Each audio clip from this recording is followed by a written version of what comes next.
do not a prison make, nor iron bars a cage. Round up the usual suspects.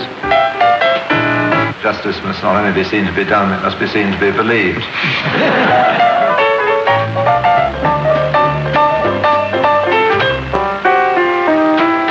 Quote, unquote, devised and introduced by Nigel Rees.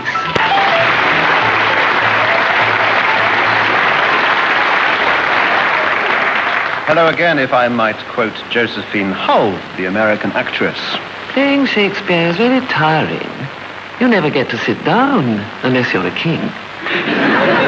So let me tell you, this isn't Shakespeare you're listening to, not by a long chalk, and we are all sitting comfortably and ready to begin. We are Patricia Hughes, whose voice you've just heard, and who's here to read again the quotations for us, to spot them, and generally to throw words about like bread rolls. We have this week the barrister, Christina Gorner, the political journalist, Michael White, and two superstars who just happen to be passing the radio theatre here in London, Terry Wogan and Bob Monkhouse.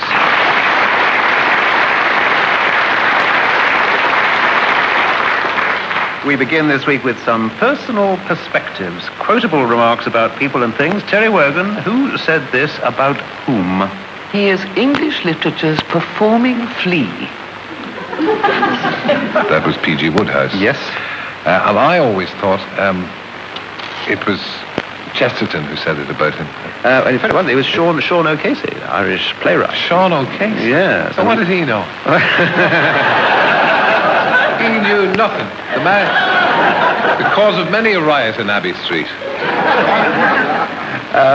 Woodhouse commented on this curious literary reference. I believe he meant to be complimentary. For all the performing fleas I have met impressed me with their sterling artistry and that indefinable something which makes the good trooper. Now, Christina Gorner, what on earth is being described here by an anonymous critic? It is an outright romp in which the couples not only embrace throughout the dance, but flushed and palpitating, whirl about in the posture of copulation. Wait a minute. Waltzing?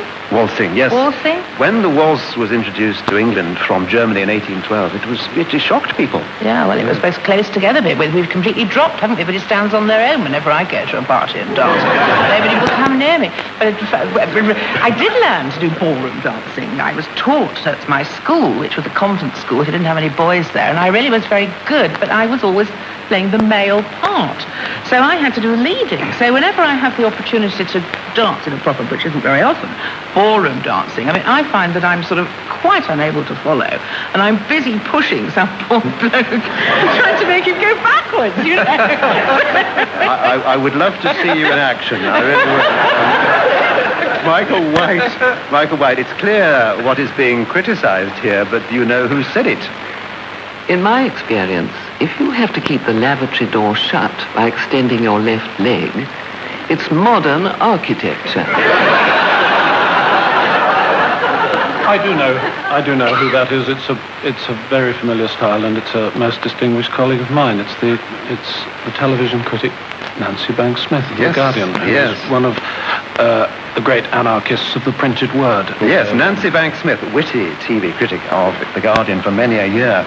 Bob Monkhouse, who or what is the butt of this little remark? It has been said that this minister is neither a lord, nor a privy, nor a seal. That is the punchline. That's where you want to work backwards to joke. Yes, well, the victim, of course, is the Lord Privy Seal. Yes. I think it may echo a joke made by Voltaire about the Holy Roman Empire, which he said was neither Holy Roman nor an empire. So it's that sort of formula. structure. In fact, most of these things can be used in all kinds of jokes because, fortunately, in our language, we're able to make these puns. I actually bought some animal biscuits in Selfridge's food hall recently. I do like them. They're shaped like animals. They're kind of a hard fondant with a biscuit behind it, and they're shaped like lions and tigers. And I was really looking forward to eating them. And there was a little notice on the box, a little gold foil thing that said, do not eat contents if seal is broken. And I looked in the box, and what did you know?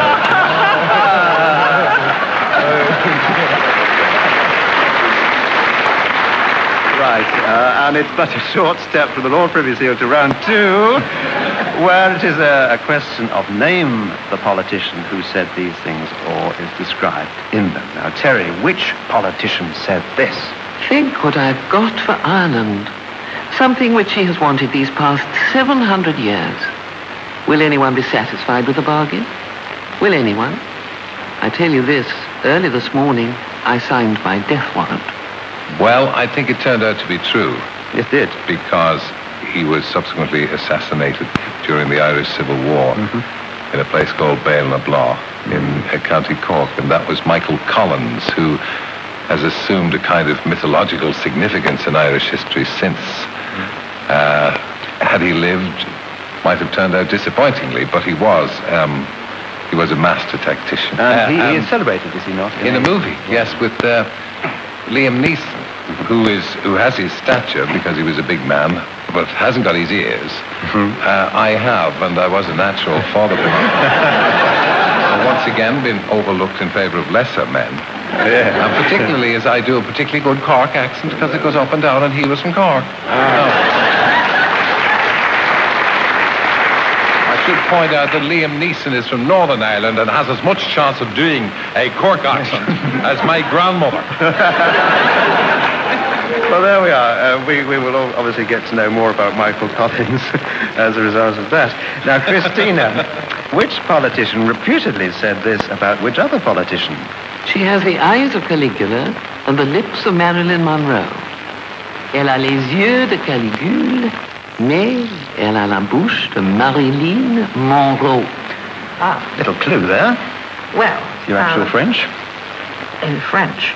Well, first of all, who was said about? Well, it was said about Margaret Thatcher. Indeed. I can remember that quite well. And the person that said it expressed the thing that they thought that she was very sexy, a very attractive woman. And was it Mitterrand? Yes, it was President Mitterrand in about 1983. Oh. Yes. Michael, which politician wrote this, which dogged him to the end of his days? For in the case of nutrition and health, just as in the case of education, the gentleman in Whitehall really does know better what is good for people than the people know themselves.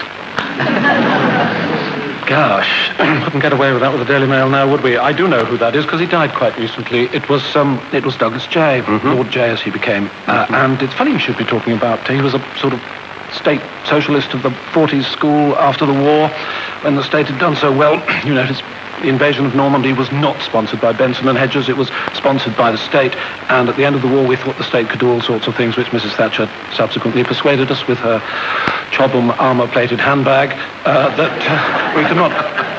It was Douglas Jay. Yeah, Douglas Jay is the correct answer, who said this thing about the gentleman in Whitehall knowing better. And Bob, which politician once said something along these lines? If I had not been born me, I would have liked to be me. Evita, will that be a clue? This was Perón. Yep. This was Perón, who also, whether he was quoting or whether he made it up, also said, if a man calls me a thief, I will call him a liar. If he calls me a liar, I will call him a thief. If he calls me a thief and a liar, I will assist with his suicide. Sounds like him. Juan Perón, the president of Argentina, and he said precisely, if I had not been born Perón, I would have liked to be Perón. Now then, thank you. If you have written to us on quote-unquotes, on the subject of family sayings, Alison M. Devison of Whitchurch in Hampshire wrote to me, my late father, on leaving the house or even a room for a short time, used to say, rather pompously, I go, and when the fields are white with daisies, I shall return. And she asked, was this a quotation? Well, yes, it was. And someone spotted that, for example, P.G. Wodehouse alludes to it in one of his Smith novels, Smith in the City, published in 1910. No, he has not gone permanently. Smith will return. When the fields are white with daisies, he'll return. Well, the answer to this riddle is that it's the title line of an American song written by C.M. Denison and W.A. Pratt in the early 1900s. And it's sung here, heaven help us, by Gracie Fields. The fields are white with daisies, and the roses bloom again. Let the love light in your eyes more brightly burn. For I love you, sweetheart, only. So remember when you're lonely, when the fields are white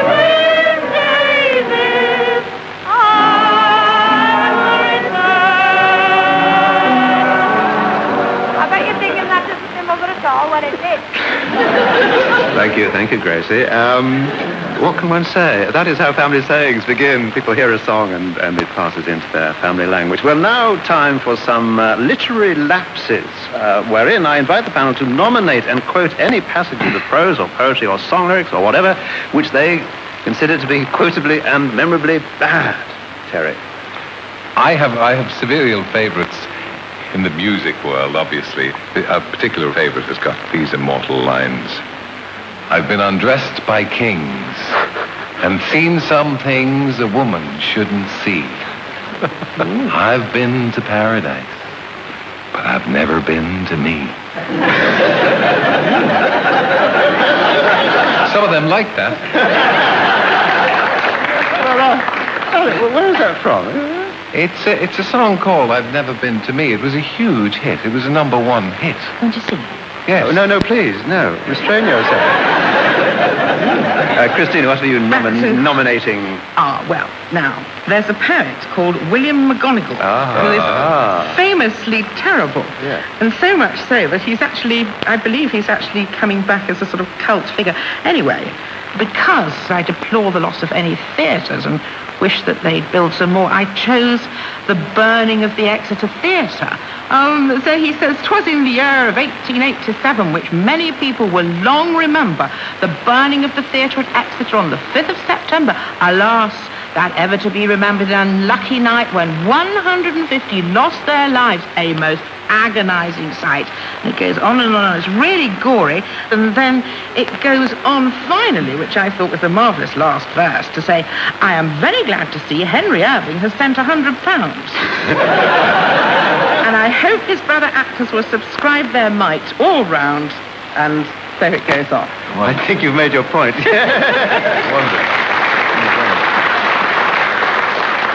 Michael. I'm not going to pick a fight with our great literary souls. I'll leave that to Tolstoy. So I stuck to a little biography. Ted Heath had a biographer, his former sister-in-law, called Marion Evans. And let's be candid, she wasn't the introspective type. Her book is called Ted Heath, A Family Portrait, and the chapters are called things like Music and Carols and Victory in June. I don't want you to misunderstand, that refers to the month.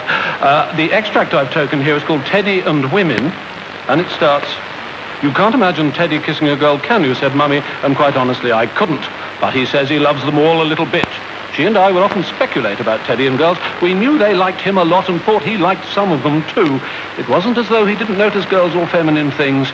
He was always very quick to spot a new dress, hairstyle or perfume, and as his mother was not a woman to wear curlers or look other than immaculate, he had high standards of female beauty. Thank you very much.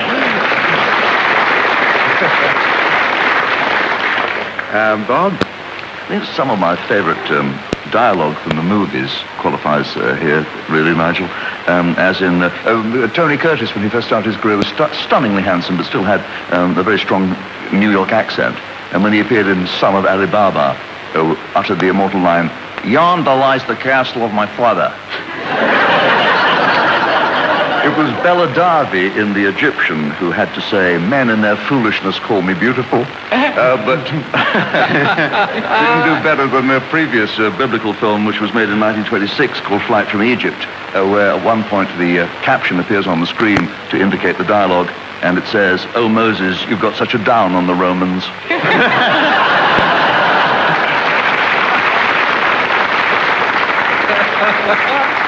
Well, now back to the quiz and to the consideration of some more phrases. These may or may not have caught on like catchphrases, but there may well be something to say about each of them. Terry Wogan, does this phrase ring any bells with you? How to handle a woman. This is a quotation from Lara Lowe's Camelot, isn't it? It is, indeed. It's a song, lovely song, which was sung on stage by Richard Burton and Lawrence Harvey. And Bob Monkhouse's eyes are gleaming. Why are they? I am glowing with pride. In 1958, I was backstage at a theatre in New York where they were running The Most Happy Fellow, a wonderful musical by Frank Loesser, talking to Frank Loesser about something else. And he said, "Let's go and eat." And we went to a club called The Gaslight, where we sat with some of his friends. Among them was Alan J. Lerner. And he pointed out the beautiful Paulette Goddard, far more beautiful in person than on film. And he said that she had always treated men as children but had finally met her match in her third husband, the German journalist and novelist Erich Maria Remarque. And he said his skill is wonderful because Paulette's sunny disposition is subject to sudden squalls, and when she comes crashing into the room in a state of fury to complain loudly about his forgetfulness or his untidiness, whatever, Eric immediately gasps in admiration and says, "Paulette, what have you done to your hair? It is beautiful." She goes straight to the mirror saying, "Do you really like it?" And I said, well, he should write a book, How to Handle a Woman, because he's obviously got the knack of it. Frank Lester said, "How to Handle a Woman, simply love her." "Do you want to write it or should I?" said Frank. And about a year later, he indicated he wanted me to speak to him. I phoned him in New York, and Frank Lester said, "Do you remember that conversation where we came up with a song title?" And I said, "No, honestly, I don't." He said, "How to Handle a Woman, simply love her." "Well, Alan is writing a musical called Once and Future King, and he can use it. Can he use it?" And I said, "Good Lord, yes." "Do you want payment?"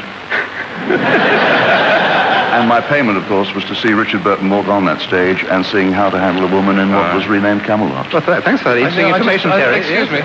That was my question.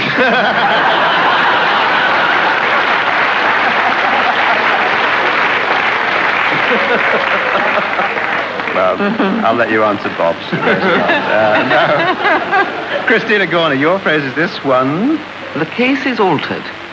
I don't know if you've ever come across that phrase, but there is a pub called The Case is Altered, but that is, various reasons are given why the pub is called that, but...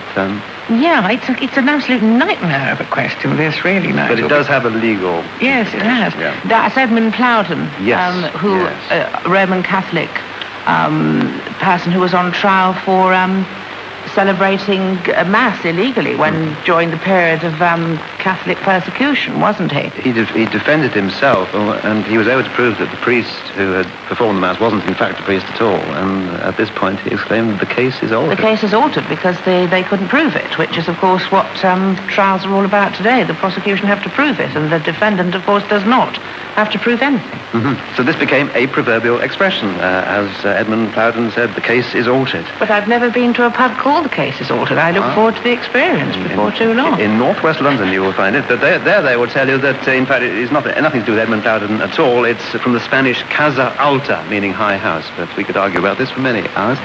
Michael White, what is your response to the phrase, "It was the wrong kind of snow"?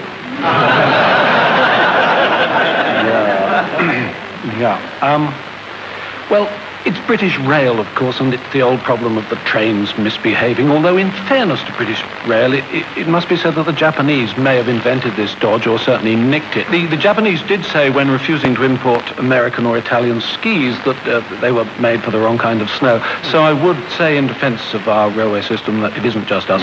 British Rail's Director of Operations said it in 1991. It was the wrong kind of snow. And Bob Monkhouse, I wonder if you remember how this phrase was used a little way back. Science and tenacity.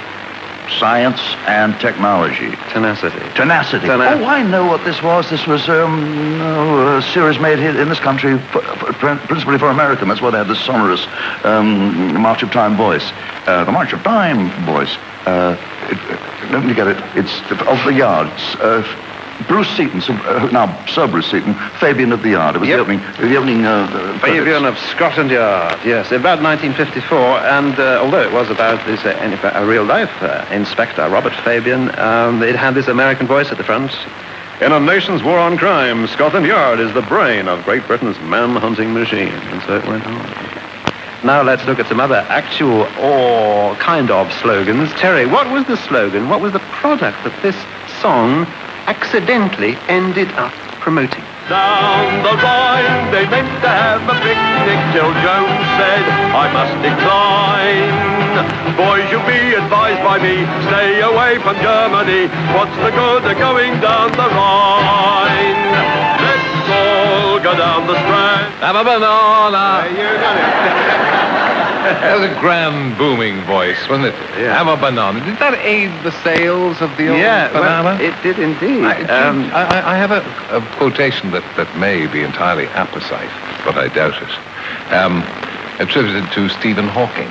"Time flies like an arrow, but fruit flies like a banana." Yes. They do indeed. Think about Let's All Go Down the Strand, which was written a long time ago, about 1904, by a man called Harry Castling. The phrase, have a banana, was inserted by everybody who sang it, but it wasn't actually in the music, although later, when they printed the music, they did put have a banana in. But it was at the time, at the turn of the century, when bananas became enormously popular in this country. So it became a sort of slogan. I suspect this have a banana insertion came from the man in the velvet suit, Billy Williams. In 1904, he Preston, Bavaria acoustic recording that was in my possession for many, many years until my first wife sat on it, was of Billy Williams singing a song which included that phrase. It was actually a roundup of all the songs that he had recorded, all the popular favourites. And if I can remember it, it started with... Yes. Then an orchestra came in. And Billy Williams sang, let's have a song upon the gramophone that Billy Williams sings so grand.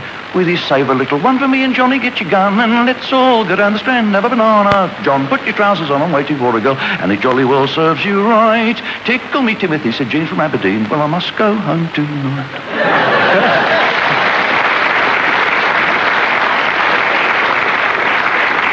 Now then, Christina, it may surprise you to learn that this phrase was ever used as a slogan or motto, but what does it mean and who might have used it? Gung-ho. Very gung-ho, very sort of hearty and, let's just get on with it and let people not stand in the way. Gung-ho, here we go. Scouts, guides, those kind of people. Do you know what language it comes from, gung-ho? In some Indian? Chinese, actually. Chinese? Yeah. Wow. Kung plus ho means work together. But you say scouts, guides. It was used, I'm not quite sure who first used it, but it was certainly used in the Second World War by the U.S. Marines. Gung-ho. Gung-ho. And there was even a film called Gung-ho, which was about the U.S. Marines. Well, I've not seen that one. Yeah, that's what it is. That's what it means. Michael, where was this slogan used? Set the people free. Yes, I know about that one, right? It's my department, that one. It's a Conservative election slogan from, I suppose, the 1950 or 51 election. Yeah, the 1951 general election at which Winston Churchill returned to power as Prime Minister. And Bob, what do you think might be promoted with this slogan or sort of motto? Because the scenery is better. Or sometimes it's because the pictures are better. Sounds very New Labour to me, Bob. No. No, I think we're talking about the imagination of the British public being more excited and stimulated by radio than it is by the apparent efforts of the people who designed the scenery and made the pictures on television. It doesn't matter whether you can see it on the radio or on the TV now, as we move on to our final category, foot in mouth, verbal clangers of every description. Terry Wogan, who has never committed a verbal foot in mouth in his life. Verbal infelicity. There is a man of blessed memory who was the Deputy Lord Mayor of Dublin, whose name was Lorcan Burke, and had a slight vocal impediment, and that when he spoke like that. And he was greeting on the steps of the Mansion House in Dublin on the very first visit to the fair city of Sir John Barbarolli and the Halley Orchestra. And he stood there in front of the teeming masses and said, and now, he said, I would like to extend a hearty Irish greeting, a Cade Míle Hóiche, to our very welcome guest in this fair city of Dublin, Sir John Barbarolli and his band.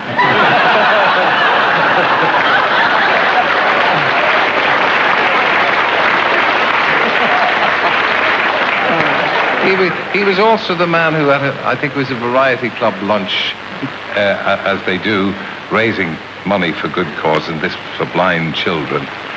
And he was speaking in an impassioned way, saying, I go home to my own house, and I look at my 3 children, all of whom are blind, and I think, this is what it's all about. It's helping these unfortunate blind children. And I'm asking you today to give, until your pocket takes a hand gone mad, and do this for us. And after he finished, a friend went up and said, Lorcan, he said, your children aren't blind. And he said, yeah, I know. I got carried away.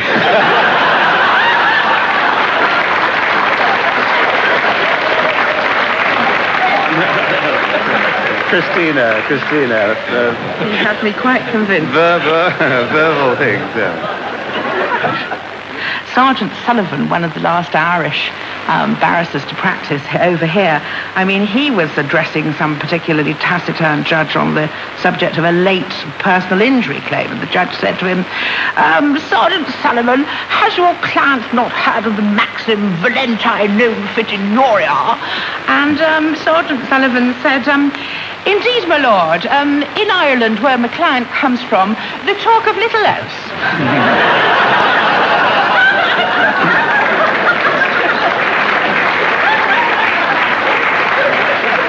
And Michael White. Not going to compete with that. I thought I'd plumb children's little errors which have a charm of their own. I have a nephew who was discussing with his little friend, as little boys do, bits of female anatomy about which they were vague, and one of them said to the other, well, and I think its proper name's a vulva, and the other one said, I don't think they'd name it after a car.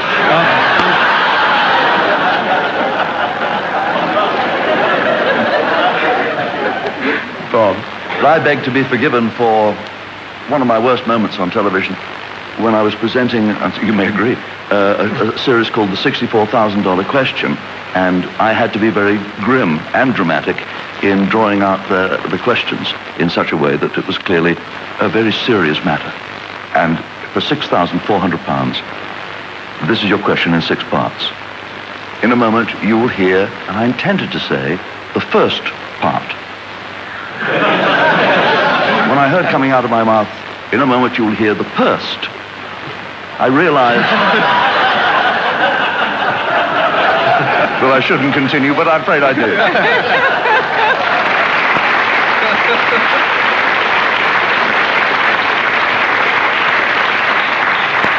Well, finally, I bring you the latest report on what people say when they are about to leave the room to perform an important human function. Miss Rosemary C. Black of Sutton Coldfield confides in me that she once shared an office with a female Latvian who would say, when any male colleague was absent for this purpose, He has gone where kings go, alone. Meanwhile, a reading of Sir John Betjeman's published letters has revealed to me that his phrase for this activity was standing up. And so he would announce to anyone who cared to listen, I must go and stand up.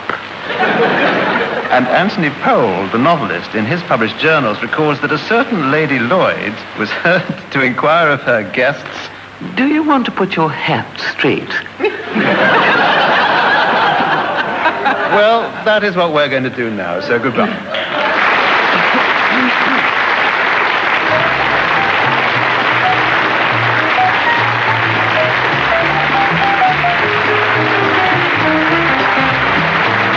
Taking part in Quote Unquote were Christina Gorner, Bob Monkhouse, Michael White and Terry Wogan. Patricia Hughes read the quotations, Nigel Rees devised and introduced the program, and the producer was Chris Neal.